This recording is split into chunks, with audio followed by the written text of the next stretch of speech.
एक व्यक्ति अपने जीवन में कुछ भी अगर उसे लेना है तो वो परमेश्वर के वचन के द्वारा ले सकता है। अगर हम वचन को अपने अंदर ना ले, वचन को जड़ पकड़ने ना दे, इधर से सुने और इधर से निकालते जाए तो कोई आशीष नहीं होगी।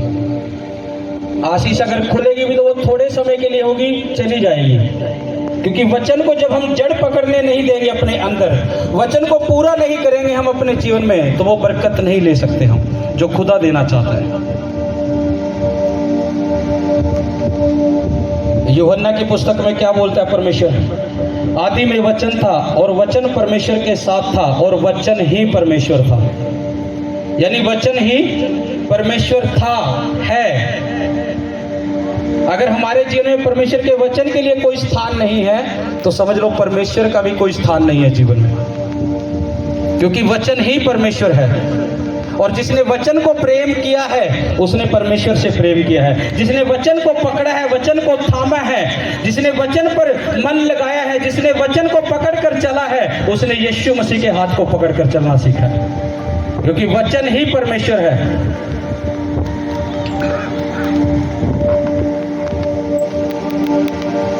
सब चीजें जो इस धरती पर हम देखते हैं आज अपनी आंखों से, ये सब चीजें उसी वचन से परमेश्वर ने बनाई हैं जो आज हम अपने जीवन में देखते हैं अपनी आंखों से। सब चीजें परमेश्वर के वचन के द्वारा इस दुनिया में पैदा हुई। क्या एक व्यक्ति को चाहिए अपने जीवन में? कौन सी चीज चाहिए, कौन सी बरकत चाहिए? तो उस बरकत को परमेश्वर का वचन ही दे सकता है, अगर हम वचन के साथ उस प्रार्थना को करें तो। कुछ लोगों की सोच क्या होती है, कुछ विश्वासी क्या करते हैं, वो सिर्फ प्रार्थना पर जोर देते हैं, अपने घरों में भी वचन पर जोर नहीं देते, वचन पढ़ना पसंद नहीं करते। उन्हें लगता है कि प्रार्थना तो कर ही लिए, चल जाएगा। लेकिन मैं आपको बता रहा हूं, खाली प्रार्थना से काम नहीं चलने वाला, उसके वचनों को भी पढ़ना, समझना और उन पर चलना हमारे लिए जरूरी है। अगर तुम्हारे मन में ऐसी बातें हैं कि सिर्फ हम प्रार्थना घर पे करते हैं, वचन हम पढ़ते नहीं है, यह वचन तो एक तरफ है, सिर्फ प्रार्थना हमारी जाता है, तो तुम अभी भी अधूरे विश्वासी हो, पूरे नहीं हो। क्योंकि अगर तुम सिर्फ जिस दिन तुम वचन पढ़ोगे और प्रार्थना नहीं करोगे, मान लो कोई टाइम ऐसा आया कि तुमने वचन ही पढ़े हैं उस दिन और प्रार्थना नहीं करी, तुम्हारा चल जाएगा। लेकिन अगर तुम सिर्फ प्रार्थना करने वाले हो, वचन नहीं पढ़ते, तो नहीं चलेगा खाली प्रार्थना से।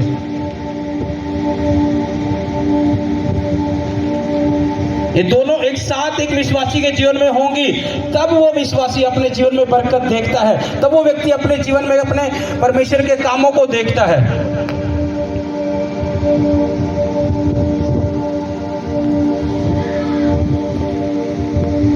एक वचन पढ़ेंगे, नोट करो। यशायाह 55 उसका 10 और 11। यशायाह 55 उसका 10 और 11। नीति वचन 13 उसका 13 वचन।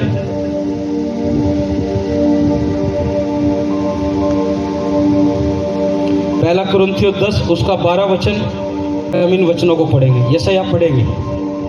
जिस प्रकार से वर्षा और हिम आकाश से गिरते हैं और वहाँ यूं ही लौट नहीं जाते, वरन भूमि पर पड़कर उपज उग जाते हैं, जिससे बोने वाले को बीज और खाने वाले को रोटी मिलती है, उसी प्रकार से मेरा वचन भी होगा जो मेरे मुख से निकलता है, वह व्यर्थ ठहरकर मेरे पास न लौटेगा। परमेश्वर क्या कह रहा है कि मेरा वचन भी उसी प्रकार होगा। कह रहे जिस प्रकार आकाश से बरसात होती है, ओस पड़ती है, हिम गिरती है, जो कह रहे वो यूं ही खाली नहीं जाती, वो बीज देकर जाती है, खाने वाले को रोटी देकर जाती है। जब वो वर्षा और हिम खाली नहीं जाते, तो परमेश्वर ने क्या कहा, उसी प्रकार से मेरा वचन भी होगा जो मेरे मुख से निकलता है।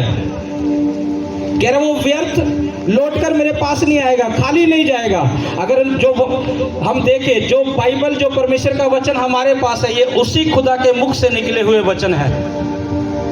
उसी खुदा ने अपने मुख से निकाले इन वचनों को, और उसी के मुख से निकले। तब परमेश्वर के दासों ने, यीशु मसीह के प्रेरितों ने, दासों ने इस वचन को लिखा जब परमेश्वर के आत्मा ने उन्हें बोला, क्योंकि वो परमेश्वर के मुख से निकले थे। ये बाइबल कोई हमारे लिए एक पुस्तक नहीं है, ये परमेश्वर की आवाज है, उसका वचन है। उसने कहा जिस प्रकार आकाश से वर्षा और हिम गिरते हैं वो यूं ही खाली नहीं जाते, बोने वाले को बीज, खाने वाले को रोटी देते, कह रहे हैं उसी प्रकार से मेरा वचन भी होगा जो मेरे मुख से निकलता है वो यूं ही व्यर्थ नहीं जाएगा। तुम अपनी प्रार्थना में कुछ भी वचन, जिस चीज की तुम्हें जरूरत है, अगर मान लो तुम्हें लगता है कि मेरी लाइफ में किसी चीज की तंगी है, मैं घटी में हूं, तो तुम परमेश्वर से प्रार्थना कर सकते हो। परमेश्वर तेरे वचन में हमने देखा है तूने कैसे 5000 लोगों को खिलाया उन 5 रोटियों में, 2 मछलियों में, तूने कैसे खिलाया। उन वचनों को हम जानते हैं परमेश्वर, हमने देखा है। तो मेरी भी तंगी को भरपूरी में बदल दे। जब हम इस वचन को अपनी प्रार्थना में उठाएंगे तो परमेश्वर क्यों नहीं पूरा करेगा। उसने क्या कहा, जो वचन मेरे मुख से निकला वो व्यर्थ नहीं जाएगा, तुम बोलोगे वो पूरा होगा।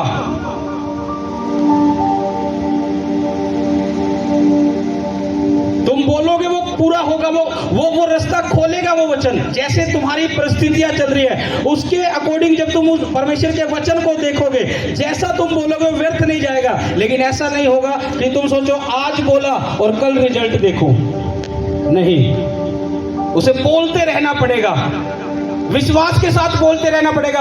उस टाइम तक विश्वास रखो जब तक वो चीज मिल ना जाए। वचन क्या कहता है, जब तक यहोवा मिल सकता है तब तक उसे खोजते रहो। ऐसा नहीं कि हमने वचन बोला 1 दिन 2 दिन लेकिन हुआ तो कुछ भी नहीं, उसे बोलते जाओ। एक पत्थर देखा, कोई बड़ा पत्थर हम देखते हैं, जब उस पर चोट मारते हैं हथौड़े की, वो एक हथौड़े से नहीं टूटता बड़ा पत्थर, और हम ये भी नहीं जानते कितने हथौड़े में ये टूटेगा। अगर मान लो एक पत्थर पर हथौड़ा मारना शुरू कर दे, एक बड़ा पत्थर हो, लेकिन हम थक जाए, हमने सोच लिया कि बहुत पत्थर लगा लिए, बहुत इस पत्थर पर हथौड़ा लगा लिया लेकिन कुछ नहीं हुआ, और हम उस टाइम रुक जाते हैं कि नहीं टूटने वाला, लेकिन हमें नहीं पता था शायद एक और लगता तो वो टूट जाता।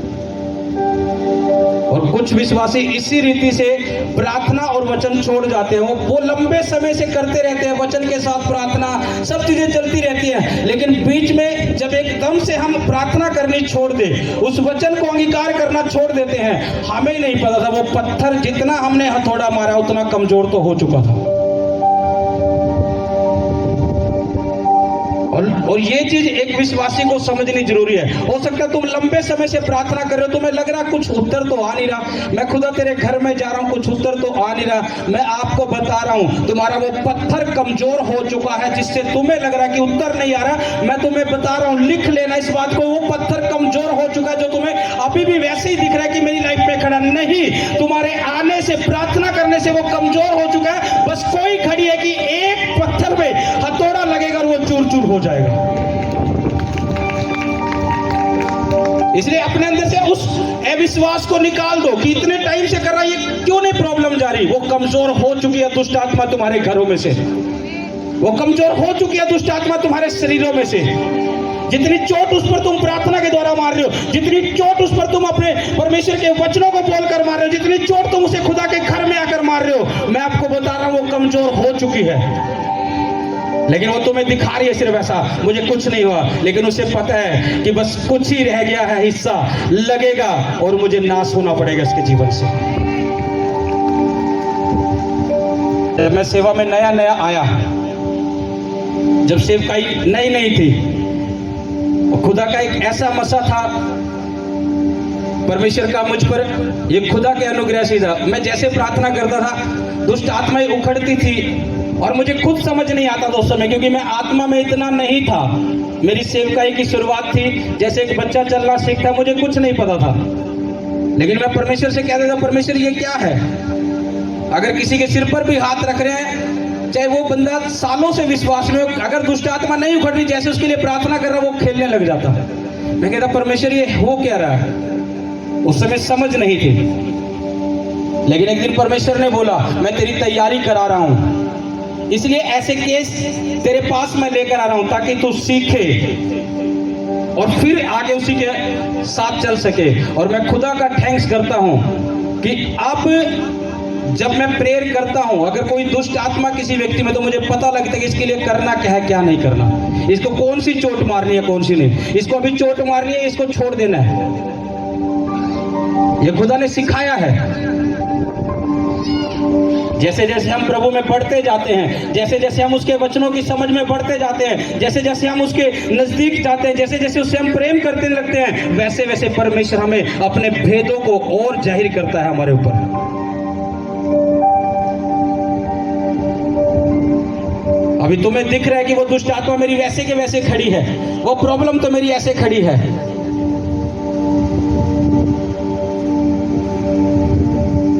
यूसुफ को लग रहा था मैं जेल के अंदर हूं, लेकिन उसे नहीं पता था मैं परमेश्वर का पल्ला नहीं छोड़ा।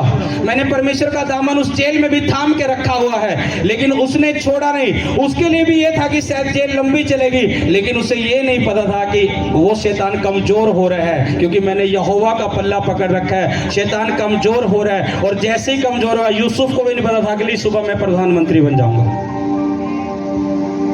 कोई कैदी सोच नहीं सकता ऐसा।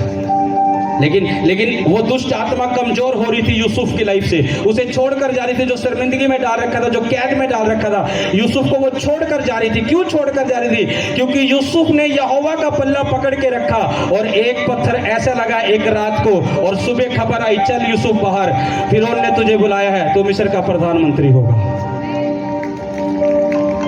तुम्हें वैसे ही लग रहा होगा कि वो प्रॉब्लम मेरी ऐसे ही खड़ी है। यूसुफ भी सोच सकता था मैं जेल में तो ऐसे ही हूं, मेरी प्रॉब्लम तो दूर नहीं हो रही है, मेरी समस्या तो जा नहीं रही है। वो भी छोड़ सकता था, लेकिन उसने छोड़ा नहीं। उसने यहोवा का पल्ला पकड़ के रखा, और जब यहोवा का पल्ला उसने पकड़ के रखा, तो परमेश्वर ने एक कैदी को प्रधानमंत्री बना दिया।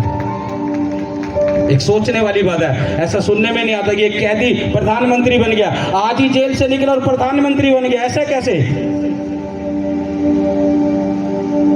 उसने परमेश्वर के वचन को थाम के रखा, उसने परमेश्वर को थाम के रखा। इसी कारण वो अपने दुखों में भी एक बड़ी पदवी को ले गया। जब हम दुखों में परमेश्वर के साथ, परमेश्वर के पल्ले को पकड़ के रखते हैं, उसके साथ नजदीकी रिश्ता बना के रखते हैं, दुख चाहे कितना ही क्यों ना बढ़ रहा हो, हमें एक विश्वास हमारे अंदर होना चाहिए कि परमेश्वर तो मेरे साथ है, वो तो मेरे साथ है। चाहे दुनिया ने मुझे छोड़ा हो, लेकिन परमेश्वर ने तो नहीं छोड़ा, वो तो मेरे साथ खड़ा है। आयुब क्या कहता है, जब उसकी पत्नी बोली अब तो तेरा शरीर भी साथ नहीं दे रहा, तेरा शरीर भी छोड़ रहा है, अब तो परमेश्वर पर कुड़कुड़ा दे। उसने कहा मेरा शरीर भले ही छोड़ दे, लेकिन मेरे परमेश्वर ने तो मुझे नहीं छोड़ा। मेरा बिजनेस छोड़ रहा है मुझे, मेरा फाइनेंस छोड़ रहा है मुझे, मेरा परिवार, मेरे रिश्तेदार छोड़ रहे हैं मुझे। छोड़े तो छोड़े, लेकिन एक चीज अपने दिल में बसा लो, एक चीज अपने मन में बसा लो कि मेरे परमेश्वर ने तो मुझे नहीं छोड़ा। अगर मेरा परमेश्वर मेरे साथ है, तो वो सारी चीजें 7 गुना होकर मिल जाएगी एक समय पर, जब हम उसे पकड़ के रखेंगे। तो यूसुफ का प्रधानमंत्री बनना यही कारण था उसका।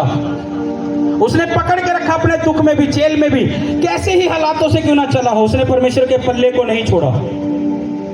और उसके जीवन में वो वचन पूरा हुआ जो परमेश्वर के मुख से निकला था। उसने कहा अगर तुमने मेरे लिए कुछ छोड़ा है, तो 2 गुना ना पाया हो तो कहना।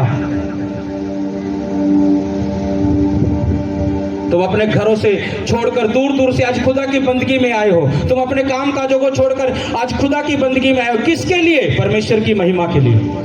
किसके लिए? खुदा के कामों के लिए। क्या तुम्हारा आना व्यर्थ होगा? नो, वो तुम्हें पकड़ के रखेगा परमेश्वर, और पकड़ कर तुम्हें बरकत भी देगा। तुम्हारी बरकत तुम्हारे हाथों में वो थमाएगा, जब हम इसी रीति से पकड़ के रखेंगे परमेश्वर को। हमारा परिश्रम परमेश्वर में व्यर्थ नहीं है, हमारा आना खुदा की बंदगी में व्यर्थ नहीं है। आज दिख रहा होगा वो पत्थर तो टूट नहीं रहा, लेकिन कमजोर हो चुका है वो अंदर से। वो दुष्ट आत्मा कमजोर हो चुकी है अंदर से। तुम्हारा बंदगी में आने से, तुम्हारी प्रार्थनाएं करने से, तुम्हारा खुदा की हजूरी में आने से वो दुष्ट आत्माएं, हम देखते हैं कितनी गवाहियां सुनते हैं, बताते हैं कि मेरे ऊपर ले हैंड हुआ, इस दिन में आया था और ये प्रॉब्लम दूर होगी, मेरे लिए भविष्यवाणी हुआ, ऐसा बोला था, मेरा ये काम हो गया सालों से। क्या था ये?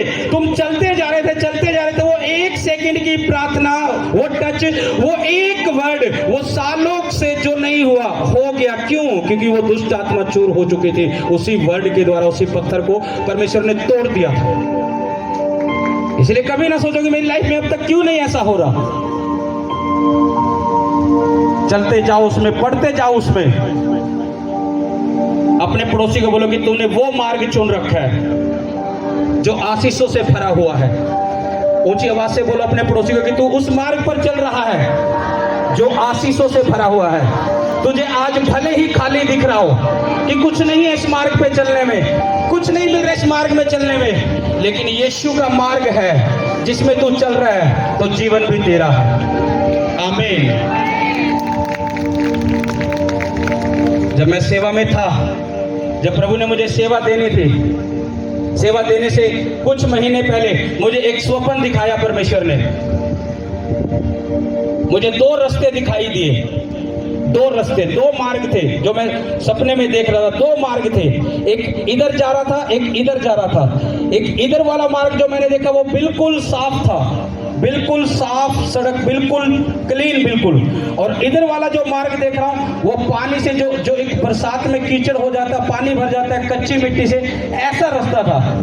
लेकिन मैं वहां खड़ा हुआ देख रहा कि मुझे किस रास्ते जाना है। मुझे परमेश्वर ने आत्मा में उसी टाइम उस स्वप्न में बोला कि तुझे इस रास्ते से जाना जो कीचड़ से भरा हुआ था। मैंने कहा परमेश्वर ये रास्ता साफ है, लेकिन मैं उस रास्ते से गया और जैसे ही मैं थोड़े रास्ते चला मुझे दिक्कत तो आई उस पानी में चलने से, उस कीचड़ में चलने से थोड़ी परेशानी तो आई, लेकिन मैं ज्यादा लंबा नहीं चला, मैं थोड़ी दूर तक ही चला। और जैसे ही उस कीचड़ को थोड़ी दूर तक बाहर निकला मैं, बिल्कुल साफ सड़क थी आगे।